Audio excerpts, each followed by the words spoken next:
Hi, my name is Macy Merriweather, and our group is discussing the school-to-prison pipeline. According to Michael Roque, discipline that is administered in schools is a good predictor of the students that are more likely to end up in prison. Following the 1999 massacre at Columbine High School, there became an increased police presence at high schools across the country, and although the Columbine shooters were both white, students of color, particularly African American students, seem to have been affected by this change disproportionately more than white students. A study in 2010 concluded that 70% of students involved in school-related arrests or referred to law enforcement were Hispanic or African American. Stereotypes are defined by our textbook as beliefs that associate groups of people with certain traits. Stereotype threat is also an important factor in this area of research, as it shows that students may act out more if they believe they will get in trouble anyway. In his article, Roque wonders if this stark disparity is because African American students are more likely to get into fights and are less attentive, or if they're already stereotyped that way and faculty and staff pay attention to the misbehavior of those students more than white students. Research by Russell Skiba shows that the case may be that African American students do not engage in worse behavior and were sent to the office for things as simple as littering and being too loud more than any other group of people. Hi, I'm Autumn Dow.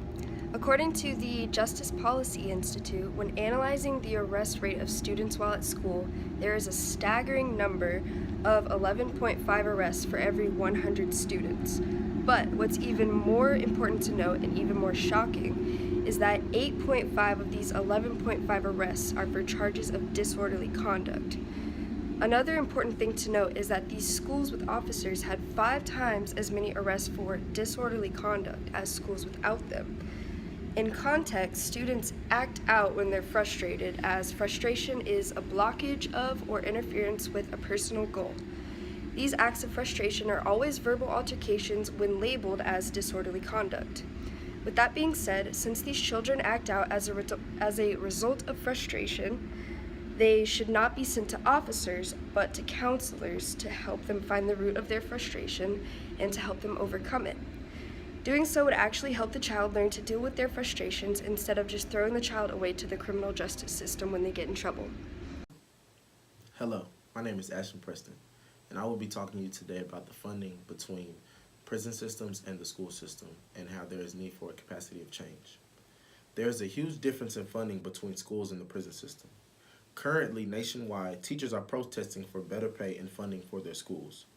The underlying factor in this issue is funding has been allocated to more correctional facilities than the school system. The Education Review Law Center began an investigation into all 50 states' funding and discovered only 4 states were dispersing funds properly. According to the former U.S. Secretary of Education, John King, the average state and local per capita spending on corrections increased 44% and funding for education decreased 28%. Also, since 1990, the U.S. has spent over $80 billion a year on incarceration, as stated by U.S. Advisor Valerie Jarrett. School suspensions and arrest rates have skyrocketed over the years, which has led to more spending for more prisons rather than better education. Corporations have created this as a business avenue, which these juvenile prisons have been privatized, which means these prisons are funded by the state and ran by corporations.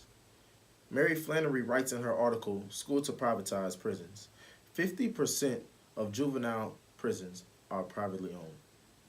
All of these factors tie in to create this completely dysfunctional system, and the cycle has to be reversed in order to progress. In order to change this process, there has to be a capacity for change, in which a capacity for change is enacting a certain type of law to create different social change and change the social aspect in our society today. Thank you. Oh, I didn't know you were ready. Okay. Hey friends, I'm here to talk to you guys about priming and framing and how it relates to the kids that are part of the school to prison pipeline. So the first one is going to be priming, which means it helps you relate ideas to something else. So that way it kind of makes that connection to your brain. Y'all know what I'm talking about. But anyway, here's a group of kids that I interviewed so that way you can see how all that works. Jail. It's a good place for bad people. It's a good place for bad people. It's sad. It's sad?